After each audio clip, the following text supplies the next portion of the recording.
All right, good morning. We are starting today with Shri Vishnu Mahapurana, Book 1, Chapter 6.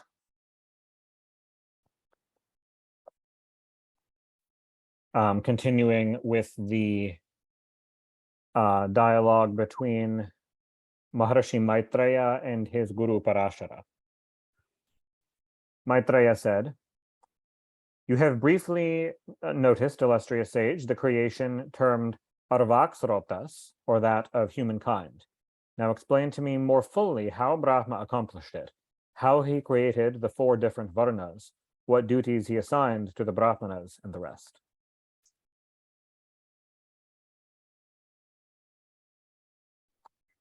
Parashara replied, "Formerly, O best of Brahmanas, when the truth meditating Brahma was desirous of creating the world, there sprang from his mouth beings especially endowed with the guna of sattva, others from his breast, pervaded by the guna of rajas, others from his thighs, in whom rajas and tamas prevailed, and others from his feet, in whom the guna of tamas predominated. These were in succession beings of the several varnas, brahmanas, kshatriyas, vaisyas, and shudras, produced from the mouth, the breast, the thighs, and the feet of Brahma. These he created for the performance of yajnas, the 4 varnas being the fit instruments of the celebration of yajnas. By yajnas, O you who know the truth, the devas are nourished, and by the rain which the devas bestow, humankind are supported. And thus yajnas, the source of happiness, are performed by pious men attached to their duties, attentive to prescribed obligations, and walking in the paths of virtue. Men acquire, by yajnas, heavenly fruition or final felicity. They go after death to whatever sphere they aspire to as the consequence of their human nature. The beings who were created by Brahma of these 4 varnas were at first endowed with righteousness and perfect faith. They abode wherever they pleased, unchecked by any impediment. Their hearts were free from guile. They were pure, made free from soil by observance of sacred institutes. In their sanctified minds, Hari dwelt, and they were filled with perfect wisdom, by which they contemplated the glory of Vishnu. After a while, after the Treta Yuga had continued for some period, that portion of Hari which has been described as one with Kala, time, infused into created beings sin, as yet feeble, though formidable, or passion and the like, the impediment of the soul's liberation, the seed of iniquity, sprung from darkness and desire. The innate perfectness of human nature was then no more. The 8 kinds of perfection, Rasollasa and the rest, were impaired. These 8 kinds of perfection, these are different from the Ashta Siddhis. So the list starting with Rasollasa, they are Rasollasa, the spontaneous evolution of the juices of the body, literally is what it means, independently of external nutriment, meaning that humans in the original Satya Yuga and other living beings did not require water or food. Tripti, mental satisfaction without the need to fulfill desires. Samya, or sameness of degree. Tulyata, or similarity of life, form, and feature.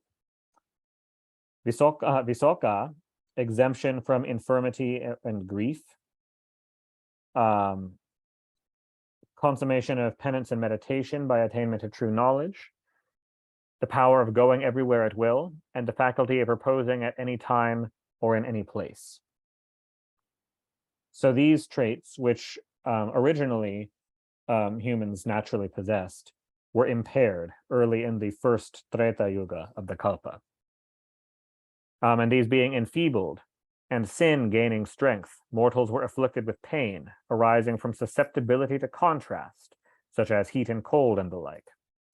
They therefore constructed places of refuge, protected by trees, by mountains, or by water, surrounded them by a ditch or a wall, and formed villages and cities, and in them erected appropriate dwellings as defenses against the sun and the cold, which now troubled them, as they had not before.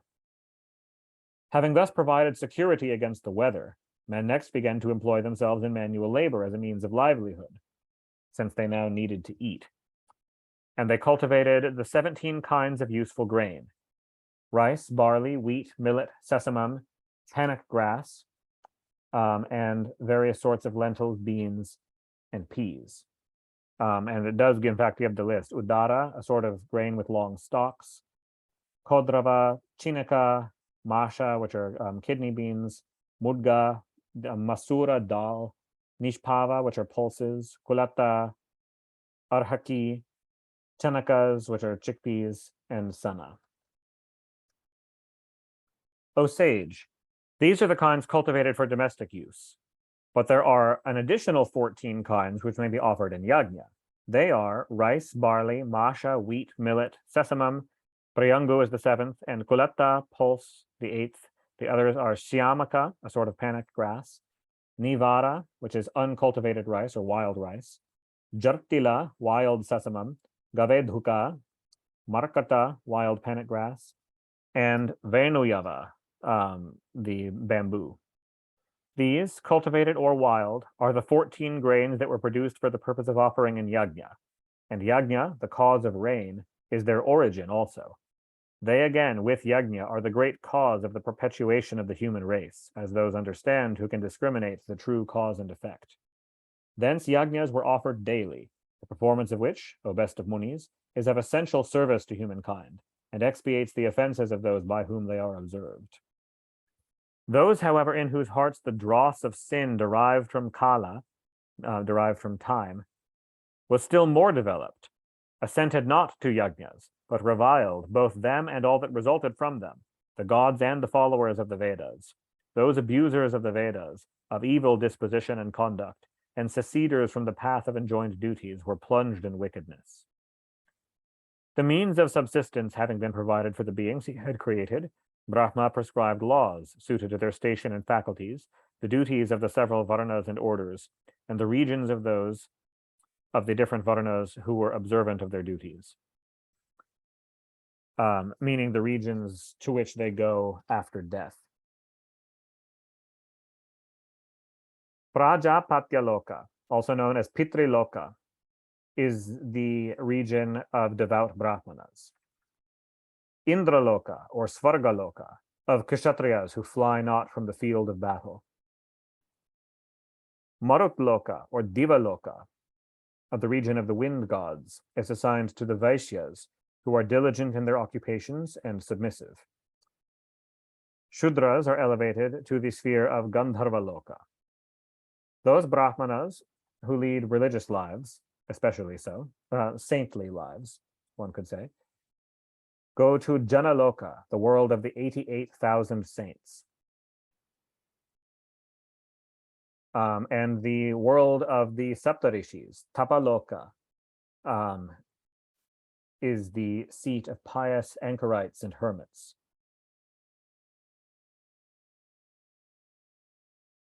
Pitriloka, the world of the ancestors, is that of respectable householders, and Brahmaloka, or Satyaloka, is the asylum of high religious mendicants, the world of infinite wisdom and truth. The imperishable region of the yogis is the highest seat of Vishnu, Vaikunta, where they perpetually meditate upon the Supreme Being, with minds intent on him alone. The sphere where they reside, the devas themselves cannot behold. The sun, the moon, the planets shall repeatedly be and cease to be, but those who internally repeat the mystic adoration of the divinity shall never know decay. For those who neglect their duties, who revile the Vedas and obstruct religious rites, the places assigned after death are the terrific regions of darkness, of deep gloom, of fear, and of great terror, the fearful Naraka of sharp swords, the Naraka of scourges, and of a waveless sea.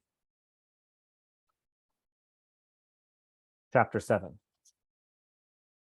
Parashara said, from Brahma, continuing to meditate, were born mine-engendered progeny, with forms and faculties derived from his corporeal nature, embodied spirits produced from the person of that all-wise deity.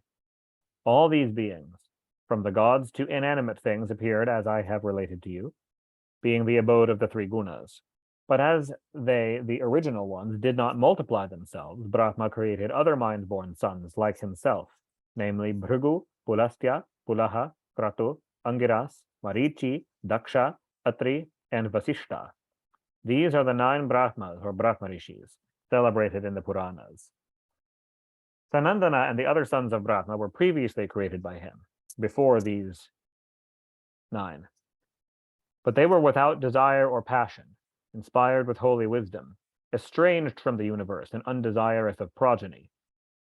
This when Brahma perceived, he was filled with wrath, capable of consuming the 3 worlds, the flame of which invested like a garland, heaven, earth, and Naraka. Then from his forehead, darkened with angry frowns, sprang Rudra, radiant as the noontide sun, fierce and of vast bulk, and of a figure which was half male, half female. Separate yourself, Brahma said to him, and having so spoken, disappeared. Obedient to which command, Rudra became twofold, disjoining their male and female natures. His male being, he again divided into 11 persons, the 11 Rudras of the Vedas, of whom some were agreeable, some hideous, some fierce, some mild. And the female nature was multiplied manifold, of complexions black or white. Then Brahma created himself, the Manu, Swayambhuva, born of and identical with his original self, for the protection of created beings. And the female portion he constituted Shatarupa, whom austerity purified from the sin, and from whom the divine Manu Swayambhuva took to wife. From these 2 were born 2 sons, Priyavrata and Uttanapada, and 2 daughters, named Prasuti and Akuti, graced with loveliness and exalted merit. Here you can see, you might recall this account being given in the Bhagavata Purana, but there were 3 daughters. There was also Devahuti. Here you can see the difference between the kalpas. In the Varaha Kalpa Vishnu Purana, there was no Devahuti. Prasuti he gave to Daksha, after giving Akuti to the patriarch Ruchi, who espoused her. Akuti bore to Ruchi twins, Yajna and Dakshina, who afterwards became husband and wife, and had 12 sons, the deities called the Yamas, in the Manvantara of Swayambhuva. The Prajapati Daksha had by Prasuti 24 daughters. Hear from me their names. And these are 24 goddesses. Sradha, goddess of faith. Lakshmi, goddess of prosperity. Dhriti, goddess of steadiness. Tushti, goddess of resignation or commitment. Pushti, goddess of thriving. Medha, goddess of intelligence. That's a form of Saraswati. Kriya, goddess of action and devotion. Buddhi, goddess of intellect. Lajja, goddess of modesty. Vapu, goddess of the body. Shanti, goddess of peace or of calming. Siddhi, goddess of perfection. Kirti, goddess of fame. These 13 daughters of Daksha, Dharmadeva took to wife. The other 11 bright-eyed and younger daughters of the patriarch were Khyati, goddess of celebrity. Shati, goddess of truth. Sambhuti, goddess of fitness. Smriti, goddess of memory. Prati, goddess of affection. Kshama, goddess of patience. Sannati, goddess of humility. Anasuya, goddess of charity. Urja, goddess of energy. Svaha, goddess of offerings. And Svadha, goddess of oblations, specifically of the ancestral oblations, rather than the Deva oblations.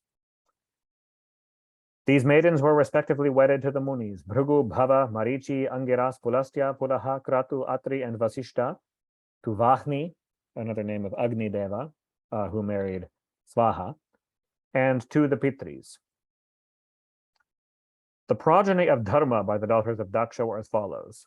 By Sradha, he had Kama, the Deva of desire. By Lakshmi, Darpa, Deva of pride. By Dhriti, Niyama, Deva of the precepts, the Niyamas. By Tushti, Santosha, the god of contentment. By Pushti, Lobha. By Medha, Lobha being sexual attraction. By Medha, Sruta, a Deva of the sacred tradition of the Srutis. By Kriya, Danda, Danda, Naya, and Vinaya, which are correction, polity, and prudence. Correction in the sense of Danda. Danda literally means like a rod of punishment. So I would say perhaps law enforcement might be the best translation of Danda. By Buddhi, Bodha, deva of understanding. By Lajja, Vinaya, deva of good behavior. By Vapu, Vyavasaya, deva of perseverance. Shanti gave birth to Kshema, deva of prosperity. Siddhi to Sukha, deva of enjoyment. And Kirti to Yashas, deva of reputation or fame. These were the sons of Dharma, one of whom, Kama, had Harsha, deva of joy, by his wife Nandi, devi of delight. The wife of Adharma was Hinsa, the goddess of violence, on whom he begot a son Anrata, falsehood, and a daughter Nikriti, immorality. They intermarried incestuously and had two sons, Bhaya and Naraka, fear and hell, and twins to them, two daughters, Maya, illusion, and Vedana, the goddess of torture, who became their wives. Everyone in this adharmic family are incestuous.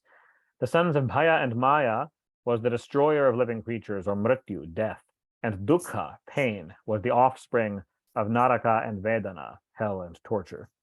The children of Mrityu were Vyadhi, disease, Jara, decay, Shoka, sorrow, Trishna, greed, and Krodha, wrath.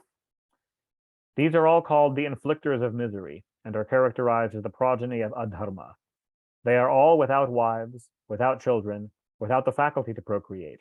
They are the terrific forms of Vishnu and perpetually operate as the causes of the destruction of this world. On the contrary, Daksha and the other rishis, the elders of humankind, tend perpetually to influence the renovation and renewal of humankind, whilst the Manus and their sons, the heroes endowed with mighty power and treading in the path of truth, constantly contribute to the preservation of the path of truth. Maitreya said, "Tell me, Brahman, what is the essential nature of these revolutions? Perpetual preservation, perpetual creation, and perpetual destruction." Parashara said, "Madhusudana, whose essence is incomprehensible." Madhusudana, of course, is a name of Vishnu. "Whose essence is incomprehensible. In the forms of these Prajapatis and Manus, is the author of the uninterrupted vicissitudes of creation, preservation, and destruction. The dissolution of all things is of four kinds: Naimittika, the occasional; Prakritaka, the elemental; Atyantika, the absolute; and Nitya, the perpetual. The first, the Naimittika Pralaya, also termed the Brahma Pralaya, occurs when the sovereign of the world reclines in sleep during the night of Brahma, between kalpas. In the second, the Prakritaka, the elemental Pralaya, the mundane egg resolves into the primary element from whence it was derived. Absolute, or Atyantika Pralaya, Atyantika Pralaya, the absolute non-existence of the world, is the absorption of the sage through knowledge into the Supreme Spirit. Perpetual destruction, the Nitya Pralaya, is the constant disappearance, day and night, of all that are born, the death that is going on at all times. The productions of Pratmi form the creation that is termed the elemental, the Prakrita creation. The creation which ensues after a Naimittika Pralaya is called ephemeral creation, and the daily generation of new living things being born is termed by those who are well versed in the Puranas the constant creation. In this manner, the mighty Vishnu, whose essence is the elements, abides in all bodies and brings about production, existence, and dissolution. The faculties of Vishnu to create, to preserve, and to destroy operate successively, Maitreya, in all corporeal beings and at all seasons. And he who frees himself from the influence of these three faculties, which are essentially composed of the three gunas, goes to the supreme sphere from whence he never again returns.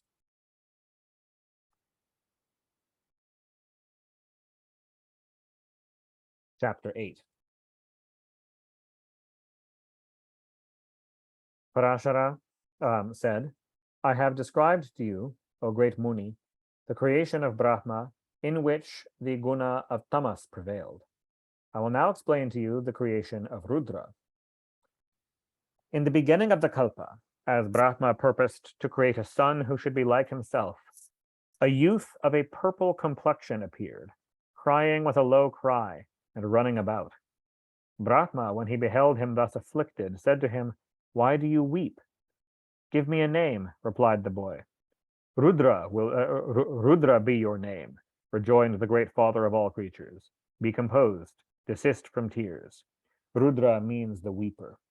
It has various constructions in Sanskrit, but in this case, it is being used to mean the weeper. But thus addressed, the boy still wept 7 times, and Brahma therefore gave to him 7 other denominations. And to these 8 persons, since the 8 names of Rudra are sort of 8 different sub-personhoods of his being, regions and wives and posterity belong. The 8 manifestations, then, are named Rudra, Bhava, Sarva, Ishana, Pashupati, Bhima, Ugra, and Mahadeva, which were given to them by their great progenitor.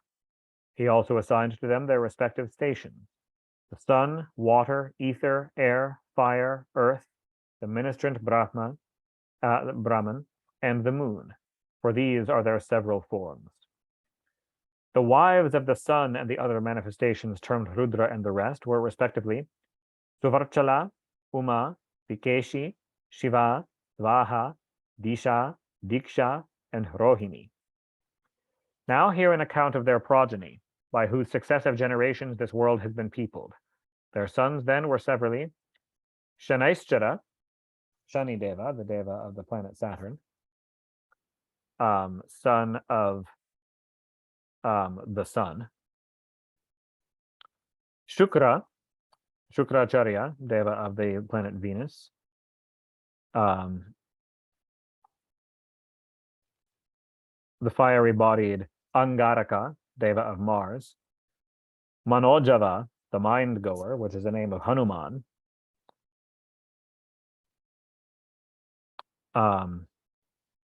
As son of the air, which is why Hanuman is called Maruti, or son of the wind.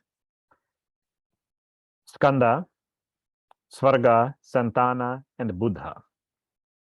Buddha as in the Deva of Mercury, not Buddha with 2 Ds, as in of Buddhism. It was the Rudra of this description that married Sati, who abandoned her corporeal existence in consequence of the displeasure of Daksha. You'll remember that story from the Mahapurana, and it's a very famous story. I'm sure you've both heard it before.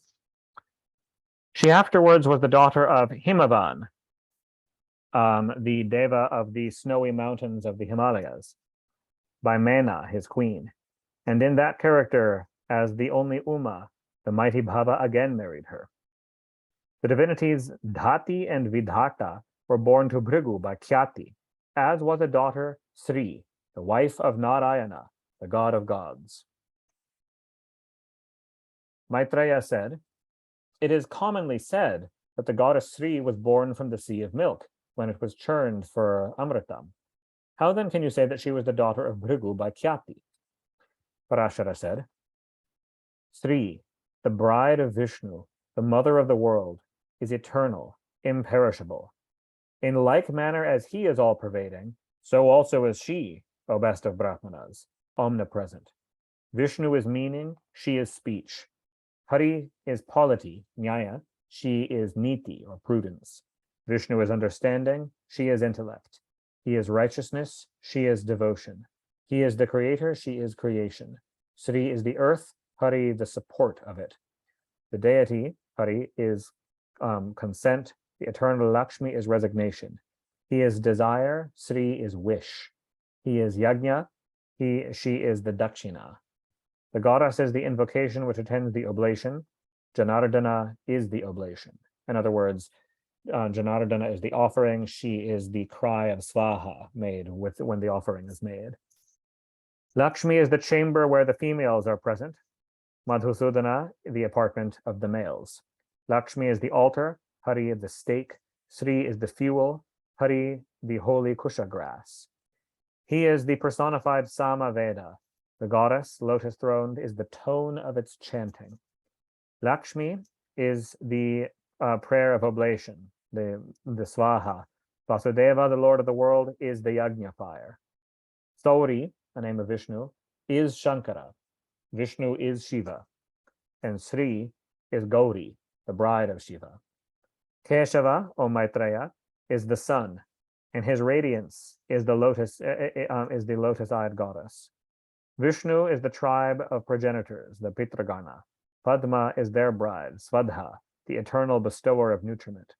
Shri is the heavens. Vishnu, who is one with all things, is wide extended space. The Lord of Shri is the moon. She is his unfading light.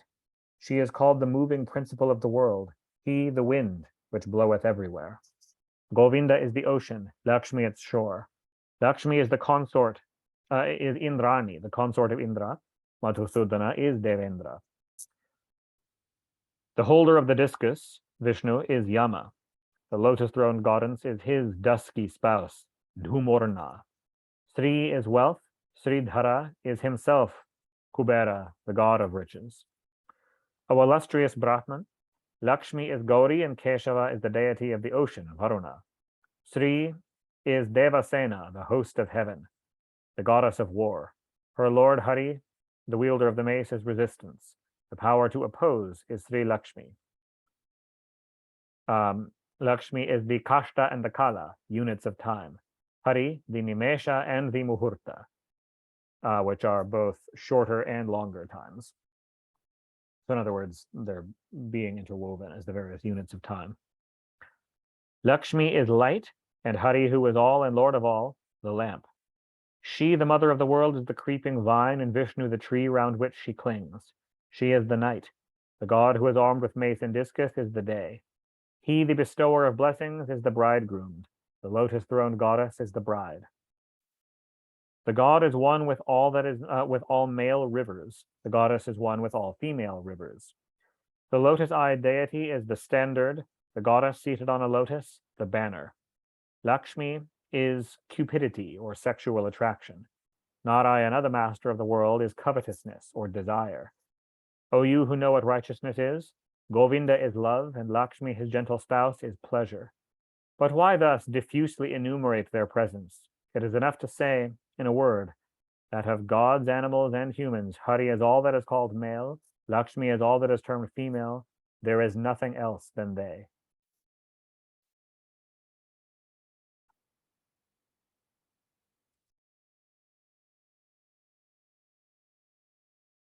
Chapter 9. Parashara went on. But with respect to the question you have asked me, Maitreya, relating to the history of Shri, hear from me the tale as it was told to me by Marichi. Durvasas, an Anshavatara of Shankara, was wandering over the earth when he beheld, in the hands of a Vidyadhari, a nymph of the air. Vidyadharas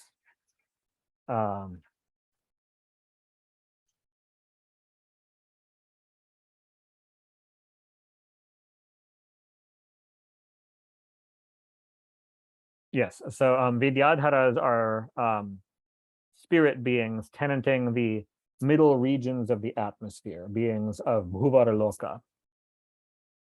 So a female Vidyadhari of Bhuvaraloka held a garland of flowers culled from the trees of heaven, the fragrant odor of which spread throughout the forest and enraptured all who dwelt beneath its shade. The sage Durvasas, who was then possessed by religious frenzy. So it is a feature of certain types of intense tapas that the heat they generate in the body and the mind can manifest as a volatile anger while they're currently in the observation of a certain cycle of their vows. Durvasa, being an avatar of Rudra, and specifically of the intense burning quality of his Rajoguna, prone to a fiery rage, is the most rage-prone of all sages. Durvasa is sort of famous for it and even prides himself on it. A dangerous person to encounter. Durvasa, who was possessed by religious frenzy, is how the translator puts it here, when he beheld that garland, demanded it of the graceful and full-eyed Vidyadhari, who, bowing to him reverentially, immediately presented it to him.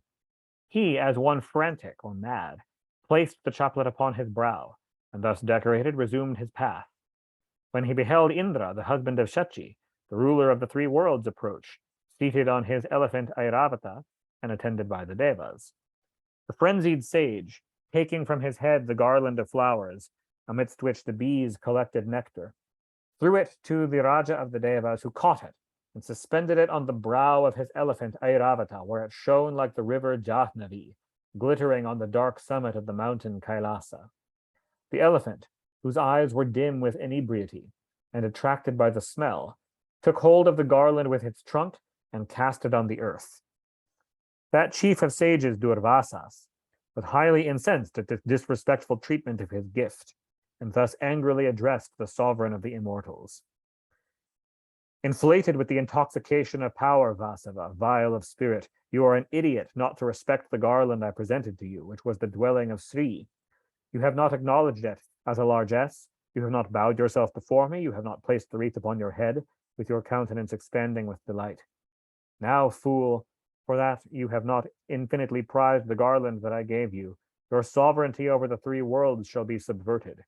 You confoundest me, Shakra, with other Brahmanas, and hence I have suffered disrespect from your arrogance. But in like manner as you have cast the garland, I will cast you down on the ground. So shall your dominion over the universe be whelmed in ruin. You have offended one whose wrath is dreaded by all created things, king of the gods, even me, by thine excessive pride. Parashara said, descending hastily from his elephant, Mahindra endeavored to appease the sinless Durvasas, but to the excuses and prostrations of the thousand-eyed Indra, the Muni answered, I am not of a compassionate heart, nor is forgiveness congenial to my nature. Other Munis may relent, but know me, Shakra, to be Durvasas. You have in vain been rendered insolent by Gautama and others, for know me, Indra, to be Durvasas, whose nature is a stranger to remorse. You have been flattered by Vasishta and other tender-hearted saints, whose loud praises have made you arrogant, that you have insulted me. But who is there in the universe that can behold my countenance dark with frowns and surrounded by my blazing hair and not tremble? What need of words? I will not forgive, whatever semblance of humility you may assume.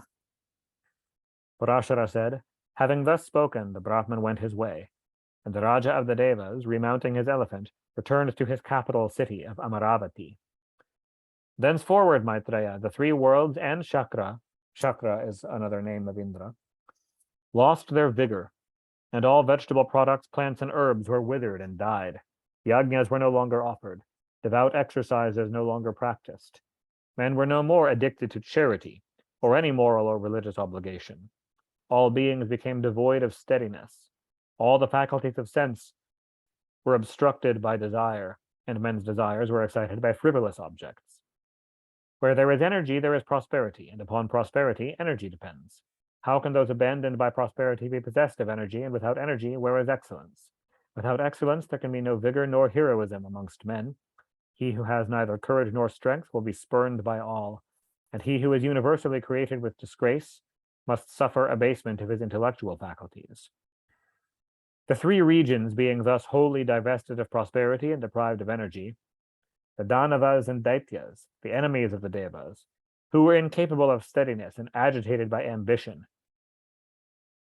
put forth their strength against the Devas. They engaged in war with the then feeble and unfortunate divinities, and Indra and the rest, being overcome in the fight, fled for refuge to Brahma, preceded by the Deva of Flame, Hutashana, another name of Agni, who led the vanguard of Devas.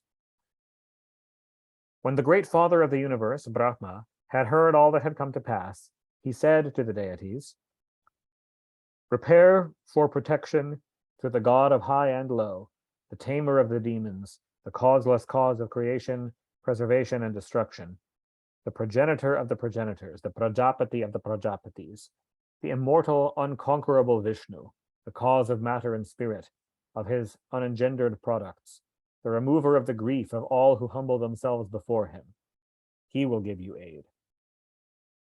Having thus spoken to the deities, Brahma proceeded along with them to the northern shore of the Sea of Milk, and with reverential words he thus prayed to the Supreme Hari. Brahma said, we glorify him who is all things, the Lord supreme over all, unborn, imperishable, the protector of the mighty ones of creation, the unperceived, indivisible Narayana, the smallest of the smallest, and the largest of the largest of the elements, in whom are all things, from whom are all things, who was before existence, the God who is all beings, who is the end of ultimate objects, who is beyond final spirit and is one with supreme soul, who is contemplated as the cause of final liberation by sages anxious to be free, in whom are not the gunas of sattva, rajas, or tamas that belong to undeveloped nature. May that purest of the pure spirits this day be propitious to us. May that Hari be propitious to us, whose inherent might is not an object of the progressive chain of moments or of days that make up time. May he who is called the Supreme God, who is not in need of assistance, Hari, the soul of all embodied substance, be favorable unto us. May that Hari who is both cause and effect, who is the cause, the effect of effect, he who is the effect of successive effect, who is the effect of the effect of the effect himself, the product of the effect of the effect of the effect, or elemental substance. To him I bow. The cause of the cause, the cause of the cause of the cause, the cause of them all, to him I bow. To him who is the enjoyer and the thing to be enjoyed, the creator and the thing to be created, who is the agent and the effect, to that supreme being I bow. The infinite nature of Vishnu is pure, intelligent, perpetual, unborn, undecayable, inexhaustible, inscrutable, immutable. It is neither gross nor subtle, nor capable of being defined. To that ever holy nature of Vishnu I bow. To him whose faculty to create the universe abides in but a part of but the 10 millionth part of him. To him who is one with the inexhaustible Supreme Spirit I bow.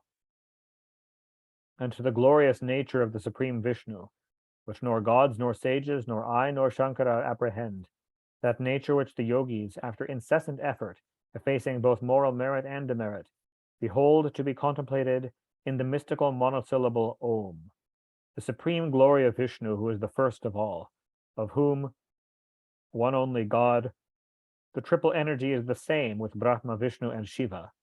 O Lord of all, great soul of all, asylum of all, undecayable, have pity upon your servants.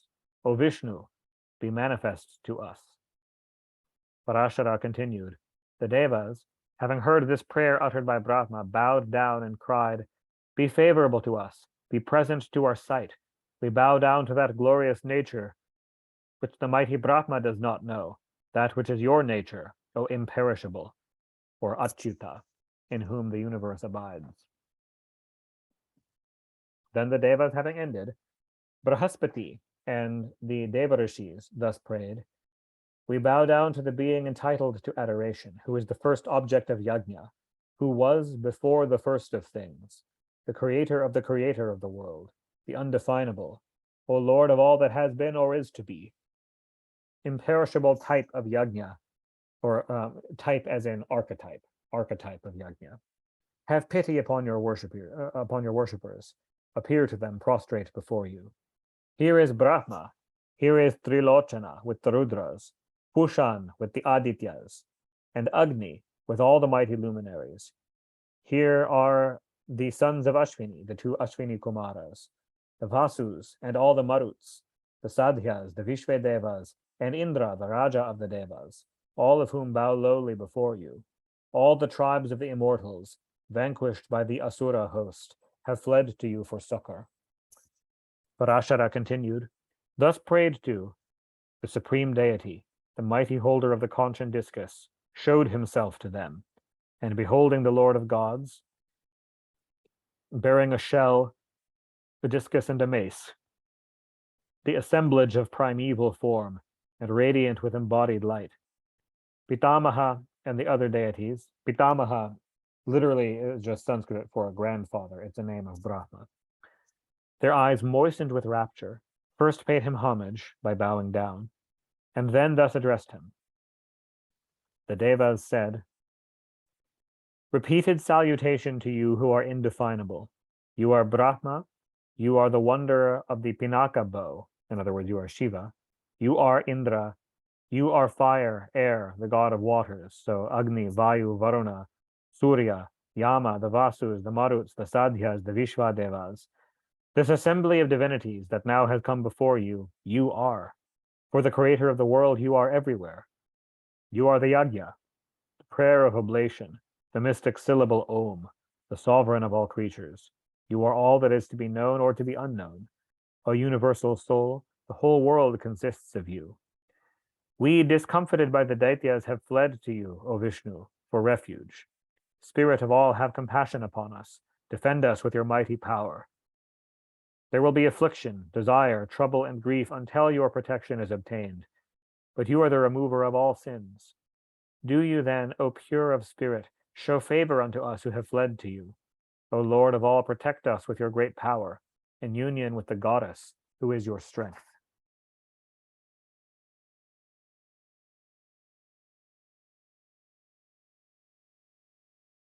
Or rather, who is your Shakti. Hari, the creator of the universe, being thus prayed to by the prostrate divinities, smiled and thus spoke. With renovated energy, O gods, I will restore your strength. Do you act as I enjoin. Let all the devas, associated with the asuras, cast all sorts of medicinal herbs into the sea of milk, and then taking the mountain Mandara for the churning stick, the serpent Vasuki for the rope, churn the ocean together for Amritam, depending upon my aid. To secure the assistance of the Daityas, you must be at peace with them, and engage to give them an equal portion of the fruit of your associated toil, promising them that by drinking the Amrita that shall be produced from the agitated ocean of milk, they shall become mighty and immortal. I will take care that the enemies of the Devas shall not partake of the precious draught, that they shall share in the labor alone. Being thus instructed by the god of gods, the Devas entered into alliance with the Asuras, and they jointly undertook the acquirement of the beverage of immortality. They collected various kinds of medicinal herbs and cast them into the sea of milk, the waters of which were radiant as the thin and shining clouds of autumn. They then took the mountain Mandara for the staff, the Naga Vasuki for the cord, and commenced to churn the ocean for the Amrita. The assembled Devas were stationed by Krishna at the tail of the serpent, the Daityas and Danavas at its head and neck. Scorched by the flames emitted from his inflated hood as he was pressed tight, being churned across the mountain Mandara, it squeezed fire and gaseous poison from his mouth. The Asuras, who were right there at the mouth, were shorn of their glory, whilst the clouds driven towards his tail by the breath of his mouth refreshed the Devas with revivifying showers. In the midst of the milky sea, Hari himself, in the form of a turtle, served as a pivot for the mountain as it was whirled around. The holder of the mace and discus was present in other forms, amongst the Devas and Asuras, and assisted to drag the monarch of the Naga race.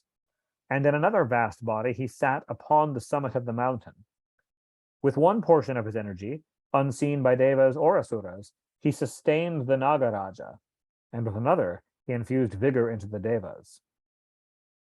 From the ocean, thus churned by the Devas and Danavas, first uprose the cow Surabhi, the fountain of milk and curds, worshipped by the divinities and beheld by them and their associates with minds disturbed and eyes glistening with delight. Then, as the holy Siddhas in the sky wondered what this could be, appeared the goddess Varuni, the goddess of alcohol, her eyes rolling with intoxication.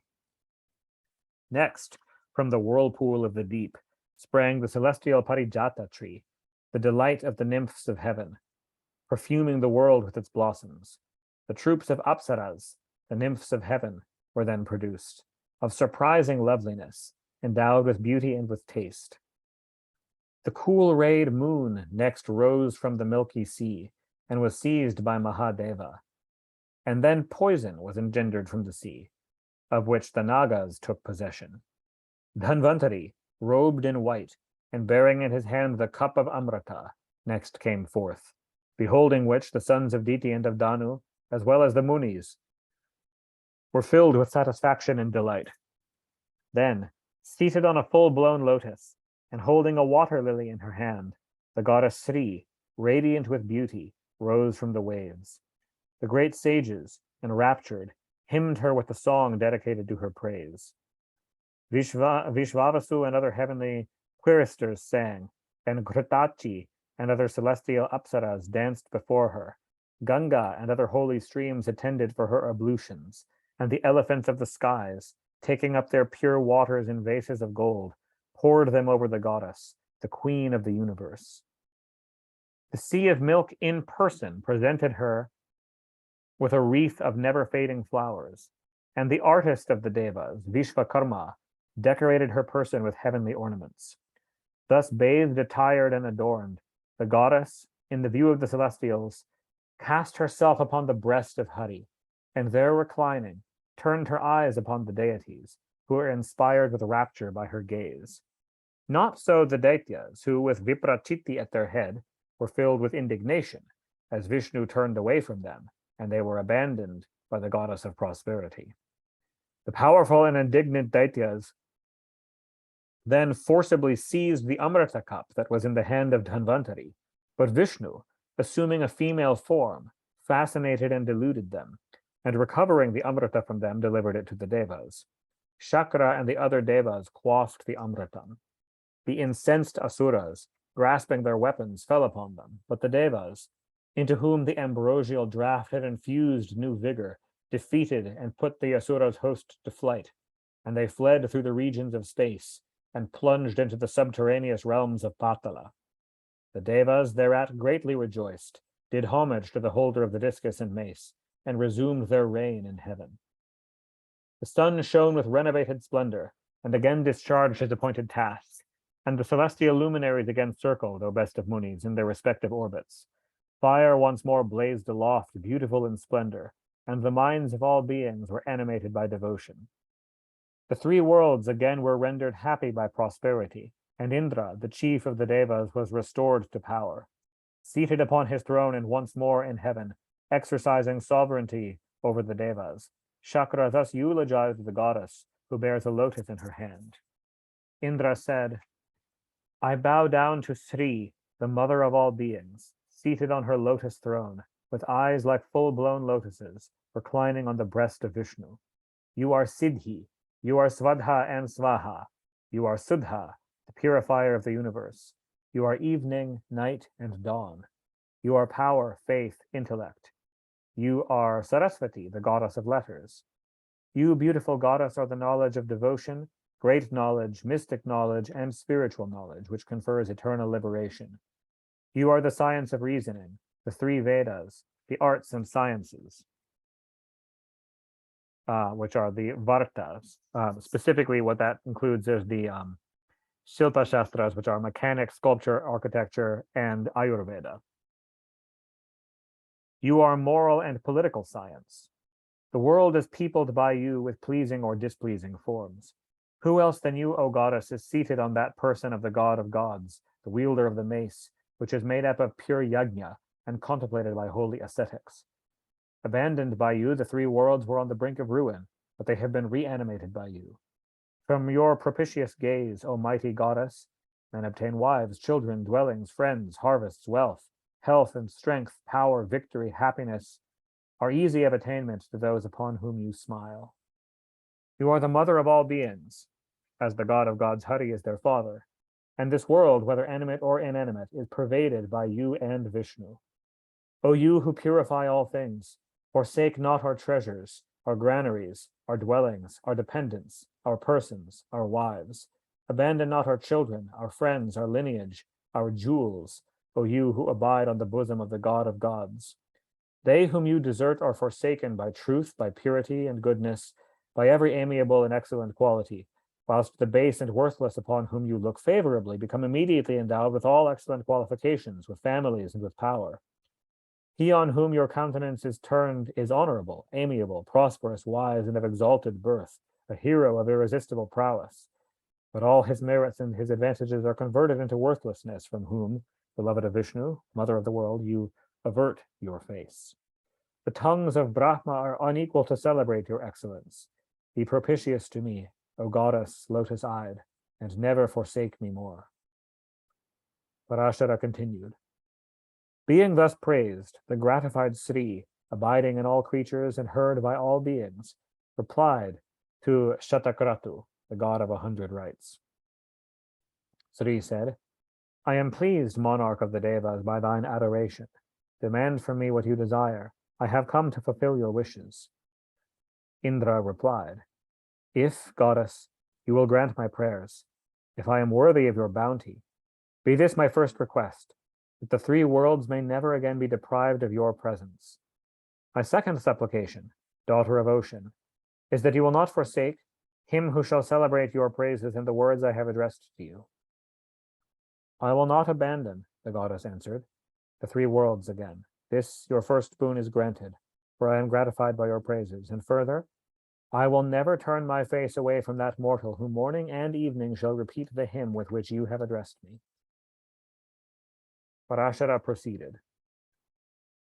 Thus, Maitreya, in former times, the goddess Shri conferred these boons upon the Raja of the Devas, being pleased by his adorations. But her first birth was as the daughter of Bhrigu Bhakyati. It was at a subsequent period that she was produced from the sea, at the churning of the ocean by the Asuras and the Devas to obtain Amritam. For in like manner as the Lord of the world, the god of gods, Janardana, descends amongst humankind in various shapes, so does his coadjutrix, Shri. Thus, when Hari was born as a dwarf, the son of Aditi, Vamana, Lakshmi appeared from a lotus as Padma or Kamala. When he was born as Rama of the race of Bhrigu, this is referring to Parashurama, not to the more famous Ramachandra, she was Dharani, his wife. When he was Raghava, this is the famous Ramachandra, Sri Rama, she was Sita. And when he was Krishna, she became Rukmini. In the other avataranas of Vishnu, she is likewise his associate. If he takes a celestial form, she appears as divine. If he takes a mortal form, she becomes immortal too, transforming her own person agreeably to whatever character it pleases Vishnu to put on. Whosoever hears this account of the birth of Lakshmi, whosoever reads it, shall never lose the goddess fortune from his dwelling for 3 generations, and misfortune, the fountain of strife, shall never enter into those houses in which the hymns to Shri are repeated. Thus, O Brahman, I have narrated to you in answer to your question how Lakshmi, formerly the daughter of Bhrigu, sprang from the sea of milk. Misfortune shall never visit those amongst mankind who daily recite the praises of Lakshmi uttered by Indra, which are the origin and cause of all prosperity.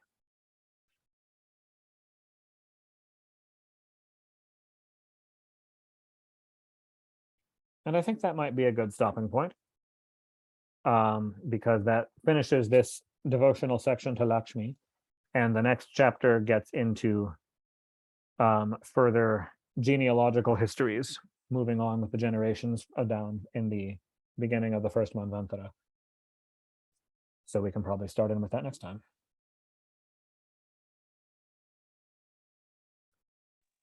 Thank you guys very much for coming. Awesome. Thanks, Deva. Mm-hmm. I had a couple questions, if I may. Go ahead.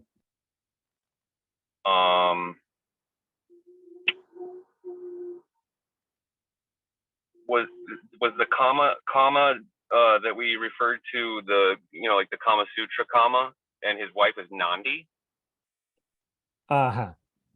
Yes, it is. Well, it is. But in Nandi is the bowl also though? No. Same name, different accent? Yes, same name, different accent, different person. So it is Kama as in Kamadeva. The Kama Sutra is actually not that much about Kamadeva. It's named after Kama as in sensory pleasure. Kama just means sensory pleasure. Right. Which does not only mean sexual pleasure, like good food. Any pleasurable sensory sensation is Kama. Tantra uses Kama as a tool in sadhana, yes, among many others. But yeah, so the Kama Sutra is a manual on how to experience maximal pleasures in life generally. It actually has whole chapters that have nothing to do with sexuality, but right. But so as such, it is sort of dedicated to Kamadeva, but it's not actually very much about the Deva specifically. So yes, his wife Nandi. So Nandi, the name Nandi just means joy or delight. And it is separately the name of this goddess. Another name, she is more often called Rati, the wife of Kamadeva, but Nandi is one of Rati's names. Nandi, as in Shiva's bull, is it's the same meaning. It means joy or delight, but it's a totally different being. Wow. Yeah. Cool. Although, funnily enough, I had another question. Yeah. Yeah. Sorry. One more note on that. Speaking, since you asked about the Kama Sutra and the bull Nandi, those actually are connected. And in fact, the Kama Sutra talks more about the bull Nandi than it does about Kamadeva. The bull Nandi was the original guru of the Kama Sutra, who taught it. No. Yeah. Yeah. The Kama Sutra itself quotes its lineage at the start of who taught it to who, the same way the Puranas do. They quote this lineage of gurus. The bull Nandi was the original guru of the Kama Sutra. He taught it to a bunch of sages. Wow. Yeah. Who would have thought a cow would teach us everything about divine love? Yeah. Yeah. And actually, one of the other gurus too was a Naga. There were several non-humans in the lineage of the Kama Sutra. Would you call him the author or creator, or what would you deem his of the Kama Sutra? The author of the original divine. He was the author of the original divine Kama Sutra, which is a lost work. Various sages who studied it had their teachings gathered, and the Kama Sutra that exists today that we can read was a compilation made by a Brahmin named Vatsyayana in ancient Varanasi. Funnily enough, it was actually his, essentially, it was his graduate thesis. He was a student at a university in Varanasi, and he wrote his graduate thesis on the subject of Kama, in which he studied the ancient works passed down from Nandi and others, and wrote the work that we now have called the Kama Sutra. So it was descended from him, but we don't have the original teachings of Nandi. We just have he quotes them a few times.